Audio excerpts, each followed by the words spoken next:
Well, today, friends, we are continuing a teaching series that we started last week called The Good Life. And the big idea is this: everyone is chasing the good life. Everyone is chasing after trying to build a life where your needs are met and your joy is full. And what we talked about last week was that chasing after, trying to build the good life is not a bad thing.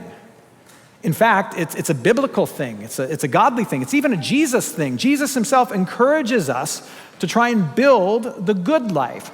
But here's the thing: Jesus defines the good life differently than we tend to. We tend to define the good life as a life filled with the good things of life, the earthly treasures, the earthly gifts that God gives to us. We try to be rich in those things. But Jesus says we should instead, rather than building a life that is merely full of good gifts, we should try to build a life that is full of God. Rather than merely being good rich, we should be God rich. The good life is a life that is rich in the gifts of God, a life that is overflowing with the things that matter to Him, the things that His kingdom is built upon, and the things that truly last forever. In that conversation last week, we talked about this analogy that the Bible has of sowing and reaping, of sowing or planting seeds and then reaping a harvest as a result. And in this analogy of sowing and reaping, the seed that you sow is the treasures that you've been given, really your time, your talent, and your financial treasures. And as Jesus gives us this analogy, and as Paul expounds upon it in the New Testament, what we're led to believe is that our time, our talent, and treasure are seeds that we get to choose to plant in really whatever field we want. And here's the interesting thing about how this analogy works. It's not the seed that you plant that you get more of, but where you plant that seed that you get more of. So you can choose to plant your time, your talent, and treasure in the field of career or the field of kids or the field of faith. And wherever you plant that seed, you're going to get some more of that, for good or for bad. And Jesus says, plant the seeds of time, talent, and treasure in the fields where you get more of the gifts of God, more of the riches that matter most to God, so that you might be rich in Him and your life is filled with the things that last forever. And so we talked about what some of those things are. Now today, I want to shift the conversation from sowing to growing.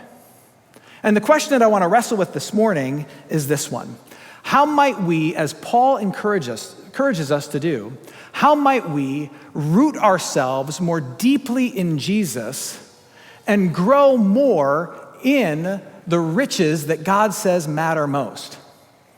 How might we cultivate a life where being rich in the things of God is more and more a reality for us, and because we're growing in those riches that God says matter most, we are rooting ourselves more and more deeply in Jesus? How do we root ourselves more deeply in Jesus, nurturing the growth of the truly good life? How might we do that? What are some of the practical habits even of those who are deeply rooted in Jesus and growing and being rich in the things of God?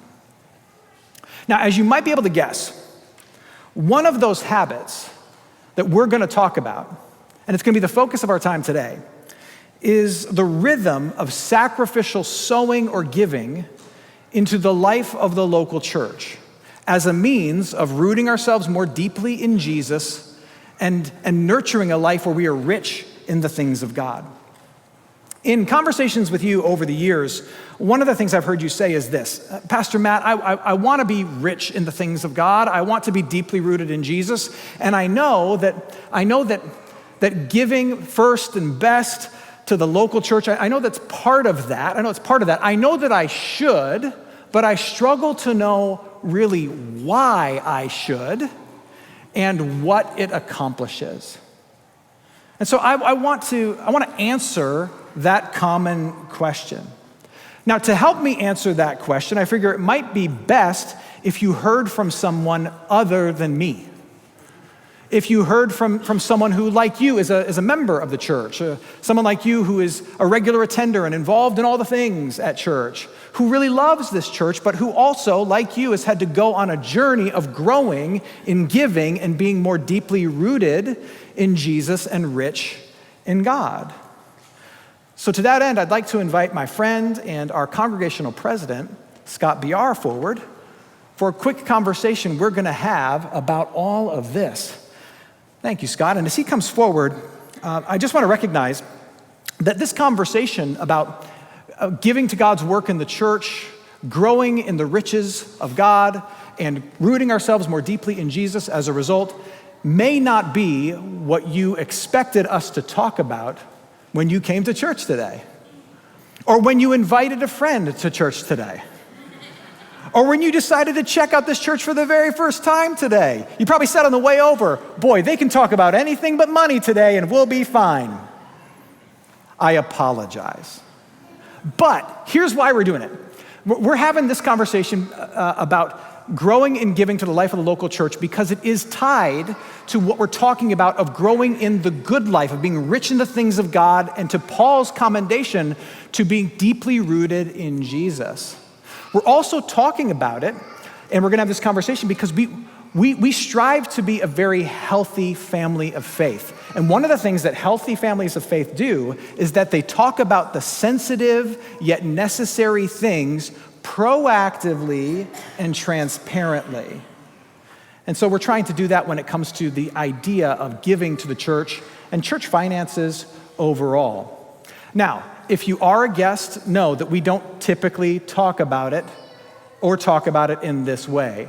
But I do think you should see this as you consider whether or not this church should be your church home. I do think you should see this as a sign of health, that we're having this conversation. And I know that in this conversation, there's something for you.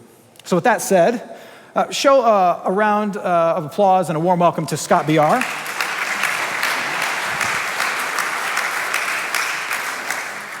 Hey, Scott, thank you for doing this. Thank you. I have a good life, Matt. You do. Yeah. You do have a good life. It's good to be 10 and 0. Oh yeah, you're an Aggie. You're an Aggie. Boy, by the skin of your Aggie teeth, my goodness. Confirms my belief in the resurrection. That's right. Yeah, yeah. You saw a whole stadium rise from the dead yesterday. Yeah, didn't you? Yeah. So Scott, I've got a handful of questions prepared for you on this topic. But before we do, just tell us a little bit about yourself. How long have you and Kelly been a part of St. Mark? And what's your history here with the church? So Kelly and I started worshiping here, I believe, at 1987. I know we were married here in 1989. I remember. We were left for a while, 4 years or so. We moved up to the Woodlands and worshiped up there for a while, but then came back as soon as we moved back toward town. And we've been here ever since. Raised 4 kids all through St. Mark's School, and they're all now out of the house. Wow. And how long have you served as our congregational president? So I've been congregational president for a little over 7 years. Yeah. So you and I kind of started together. I've been pastor here for a little over 7 years, and you started serving as congregational president around about the same time. Around the same time, exactly. Well, Scott, let's dive in. So the scripture I read from Paul in Colossians talks about being deeply rooted in Jesus. And we've been talking in the series about being rich in the things of God. And the premise of today's conversation is that giving to the things of God with regularity and sacrificial generosity, in particular the work of God in the local church that he's called you to, is part of rooting yourself deeply and nurturing a life where you're rich in the things that matter the most and truly last, right? But what I know is that most people don't start out in a place where they're just giving sacrificially and generously to their church. Most people it takes a journey, right? So tell me a little bit about your journey, or your and Kelly's journey towards sacrificial generosity to the church. Yeah, sure. And it certainly has been a journey. And we come from different backgrounds, Kelly and I. I mean, I grew up in the church, and giving was part of discipleship, part of my faith walk. And I kind of landed on a 10% number, either out of guilt or shame, or just felt like that was a good number, to give back. Somebody told me that God could do more with 10% than I can do with 90%, so that would be a good place to land. I like that. That'll preach. Starting back in high school, as soon as I was drawing a paycheck, I put 10% in the plate, and that was pretty easy. Scraping $100 a week from the grocery store, and put $10 in the plate on Sunday. But that carried with me through college and even into my postgraduate career. I got that whopping salary of $22,000, which was more money than I'd ever seen or heard of before. Yeah. But it was easy to maintain that kind of 10% threshold because it was a habit that was already formed, so to speak, and kind of relatively easy because I never really had it before. Sure. To give it right off the top.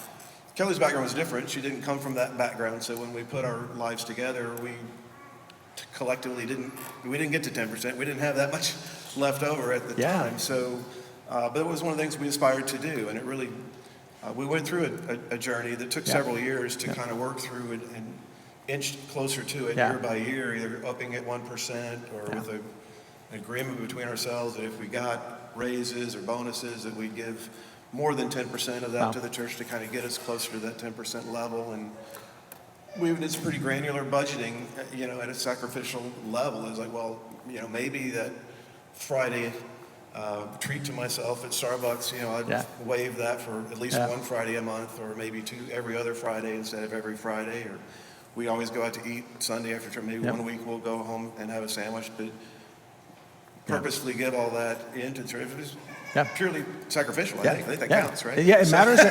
It counts, it matters, and it really all adds up. But what I hear you saying is, even though sacrificial giving was something that you grew up with, that when you and Kelly established your home, you had to have a conversation about it. You had to establish a plan for it. Many conversations. That's right, many conversations about it. And then you had to grow into it, and that's really key. Like, everybody has a journey with this, I have a journey too. I mean, I've shared with people before. When I started ministry, I was an intern, a pastoral intern, a vicar at a church here in Houston, and I sat down with my pastoral supervisor one day, and I thought for sure he was going to tell me about how awesome I was. Like how I was the best intern who's ever interned anywhere. We sat down and he said many nice things, but one of the things he said to me, he said, "Matt, I noticed that you and Lisa are not giving." And I thought to myself, I didn't know I was supposed to. And quite honestly, like no one had that conversation with me. And I felt ashamed about it, that no one had talked to me about how, even as a pastor, that was part of my discipleship, right? That was part of my rooting myself deeply in Jesus, growing in the riches that matter the most and last forever. It never crossed my mind. And so Lisa and I, at the start of our ministry, had to have a conversation about growing little by little over the course of years towards generosity here. Scott, I have a couple of data points I want to share, and because the question I want to ask you, as Scott shares about his journey and I share about mine, is where are you on your journey? Has it begun yet at all?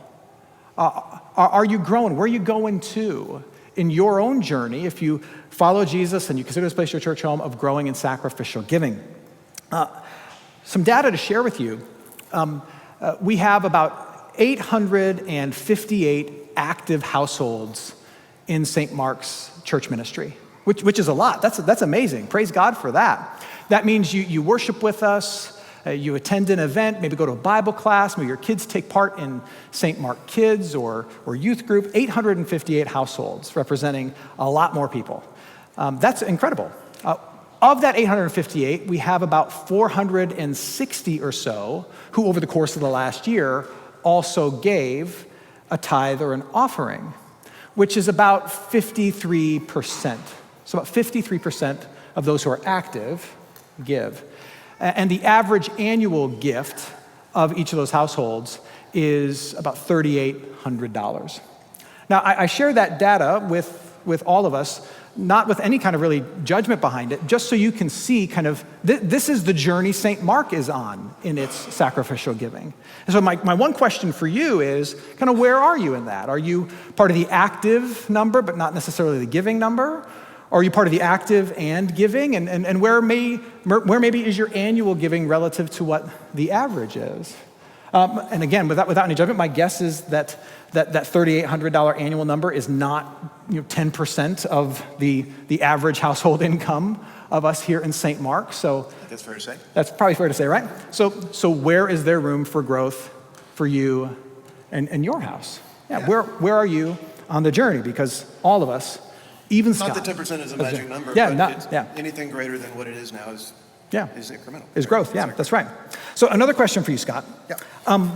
When you stepped into leadership as congregational president 7 years ago, what surprised you the most to learn about how finances of of a local church work? What surprised me most, I would say, is how choppy and lumpy the giving is. Sure. I kind of was in the illusion that everybody gives every week and it's the same amount every week and we know what to expect every week. Yeah. But some people don't give weekly; they give monthly or quarterly or annually. A lot of people only give Yep. once a year. Yep, that's true. It's kind of the way it is. So the magnitude of that seasonality, if you want to call it, in terms of That's church right. offerings, was certainly a surprise to me and a challenge to manage through as an organization. Well, speak a little more about the unique challenge it presents to organizations like ours to manage finances, income, and expenses, especially at the expense side of things, when giving is really like seasonal and cyclical. Sure, yeah. I mean, the expenses are relatively flat. Our biggest expense is payroll, as you might expect. So that's, obviously pretty steady. We pay people every pay period, right? We do. And utilities kind of works the same. Yeah. But our fiscal year runs July through June, so we're kind of working through on an approved budget that here's what we plan to spend, here's what we think we're going to earn in terms of revenue. Yep. But we're kind of going on faith a little bit, July through November, to see, well, if December comes in like we think it will and like it always has, then we're going to be fine and ahead of the curve. If for some reason that doesn't happen or something else happens, then we've probably already committed to some of that. Yeah. But that's church. That's faith. That's just the way it's the way we operate. That's the way we operate. That's the way we're called to operate. That's right. Well, just to illustrate some of that, here's a graph that our excellent treasurer put together. So this is a chart of our monthly giving at St. Mark. You can see month by month how it kind of goes up and down. You see little spikes at back to school time.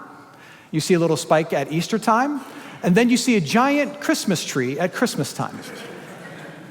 That represents giving basically over about a 6-week period, middle of November to the end of December into like the first of the year. Our giving goes up in that 6-week period by 235%. That's about 30% of our entire tithe and offering budget for the entire fiscal year is gathered in those 6 weeks, right?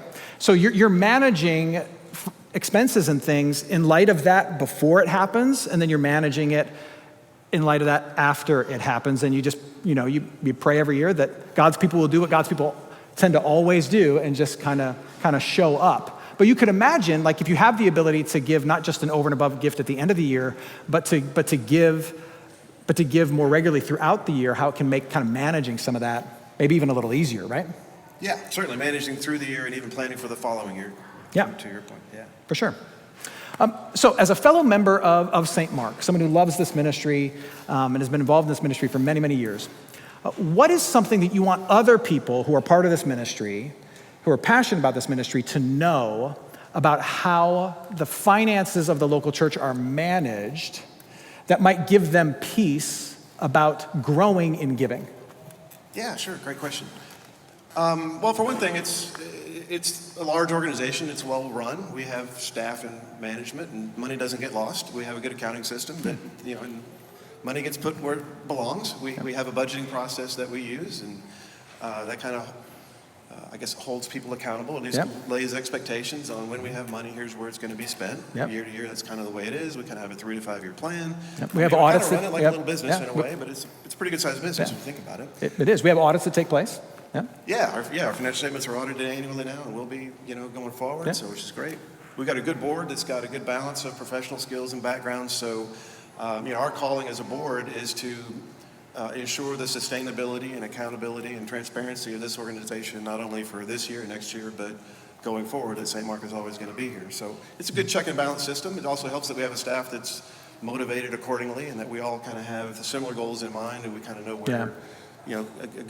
A good sense of direction as to what's next and what we want to accomplish in ministry in the short run and in the longer term. So it just kind of helps the organization run that way. There's no surprises in that respect. Yeah, and you had mentioned earlier about how it's good to be a part of a church that actually has a plan that wants to accomplish some big things. It wants to expand its ministry. It wants to grow, and it has a plan to do so. Absolutely. And tuition dollars fund school operations, and church offerings fund church for the most part.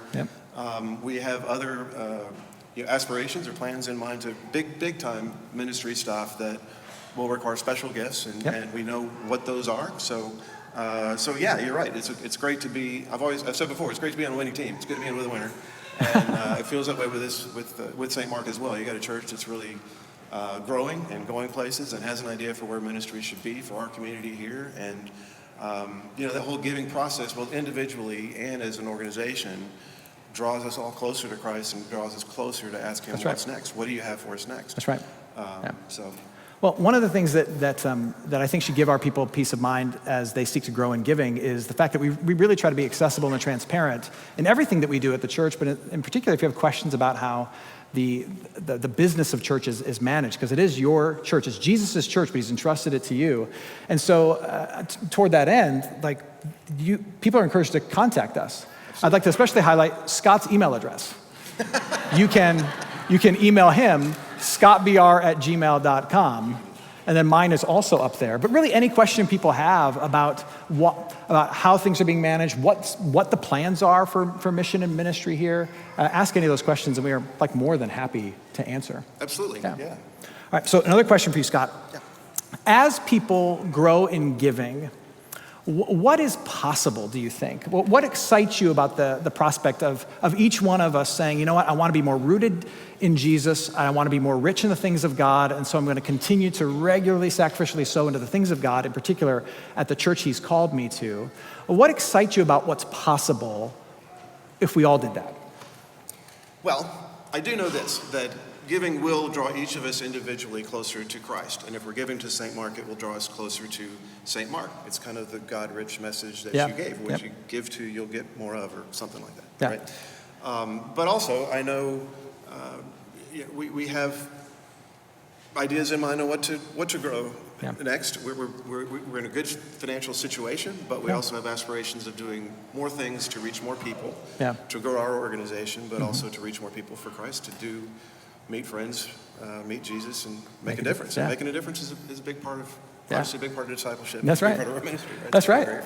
Well, and if you got the ministry report, and if you didn't get it, grab a copy on your way out. This is what you've already made possible, what God has accomplished through you. And I think as we all get more deeply rooted and try to be more rich in the things of God, what we can expect to see is just more of this amazing stuff that we are seeing. There's incredible stories that are happening in our midst. There's wonderful ministry that's going on.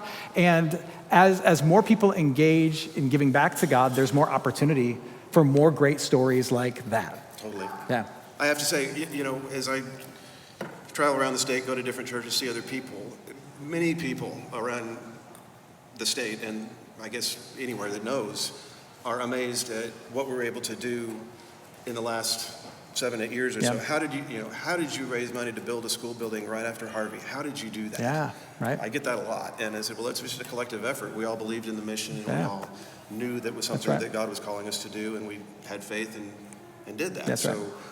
The sanctuary renovation is no different. I think everyone that participated in those campaigns or offerings can feel blessed and feel like they were part of it. Yeah. And it's going to outlive you. Trust me. That's right. These facilities are going to serve and be active in ministry long after we're gone. And there will be more to come. If you miss those opportunities, there will be more asks to come, I suspect, Matt. Yeah, there may just be. But that's in fact what we're going to talk about. That's a perfect setup and segue for next week. Because what we're going to talk about next week is how being rich in God today leaves a legacy and a heritage for tomorrow. It's a way to plant trees, the shade of which you will never sit under, but that will bless other people. Scott, thanks so much for doing this. I really appreciate you, your friendship, your leadership, and your willingness to have a conversation like this in front of the whole church. So thank you so much. My pleasure, but I will never do this again. You got it. Will you show your appreciation for Scott? Thanks, brother. I want to put a button on this by just pointing us right back to Paul's words in Colossians. Let me read this to you. Paul says, "As you have received Christ Jesus the Lord, so walk in him, rooted and built up in him and established in the faith, just as you were taught, abounding in thanksgiving." Here's what Paul is saying. Paul is reminding us that we who have faith in Jesus, we have been rooted and planted in Jesus. You are in Christ. Jesus has given you faith. He's forgiven every sin. He's promised you a future. He has claimed you as his own. You are his. You are rooted in him.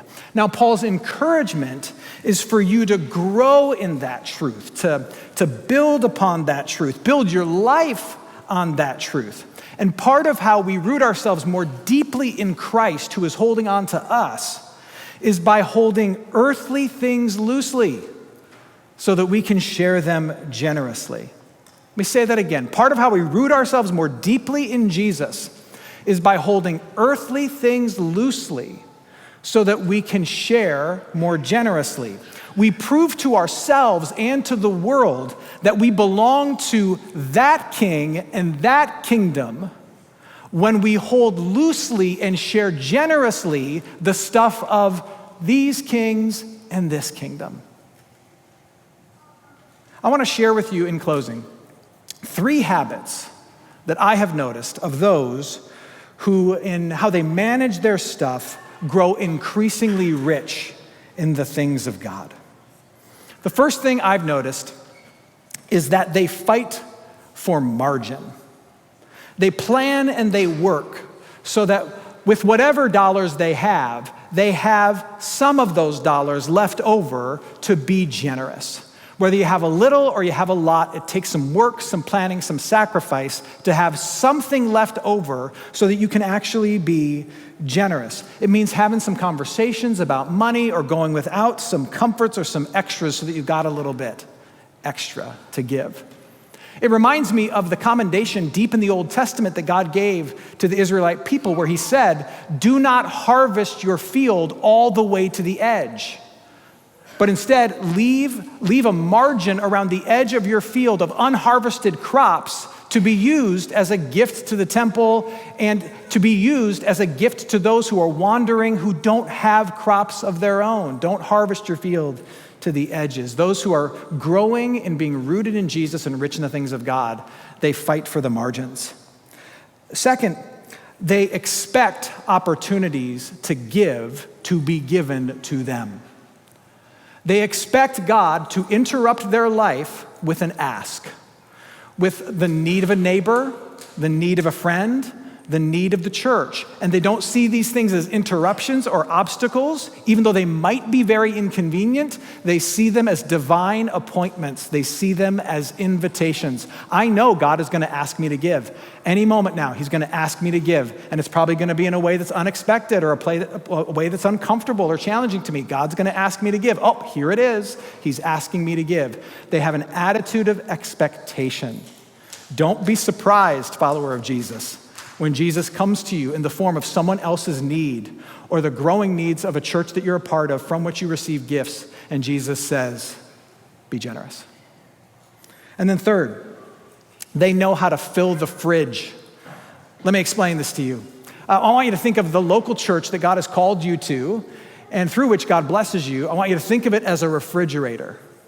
One of those really nice ones with like the see-through door and the computer on the front of it. It's a fridge, okay? And just like the fridge in your house, you get to open it and take really whatever you want.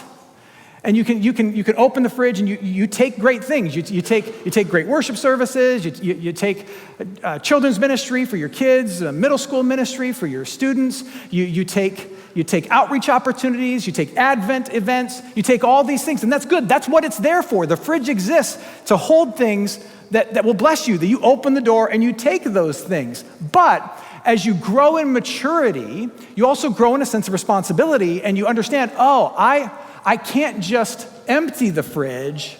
I have to what? I gotta fill it. I have to fill it. And so a person who is growing in their rootedness in Jesus and rich in the things of God, they understand I'm called not only to pull from the fridges in my life, but also to fill them. They've gone from merely being a consumer to being a provider. The scriptures talk about going from infancy to maturity. They carry with them a sense of responsibility. I not only empty the fridge, I'm the one who's called to fill it. And these are 3 habits, 3 mindsets of those who are growing in their rootedness in Jesus and in experiencing the riches of God. Friends, God's goal for you is to do just that, to grow more deeply in Jesus and rich in the things that truly last. And one of the ways to do that is by prioritizing the sowing of treasures into God's activity. So my last question for you today is this: what step do you need to take in order for that to happen? What step do I need to take in order for that to happen, to continue to grow, and by sowing into God's activity? Maybe you need to have a conversation about money, make some different plans so that there's at least a little bit of margin to be generous. And then maybe you also need to shift your expectation that God is going to ask you. It's not the world inconveniencing you or trying to take from you, that God is going to ask you because you're his people. You are his agent of saving and loving the world. He's going to ask you, do you need to shift your mindset? God is going to ask me and expect of me. But maybe you've got the margin, you've got the mindset. Maybe now it's about just forming the habit and saying, I'm not just gonna pull from it. I'm gonna fill the fridge. In my church, in my community, in the places that I pull from. What step do you need to take to be rooted more deeply and to live more richly in the things of God? Thank you for being open to this conversation. More next week. Amen.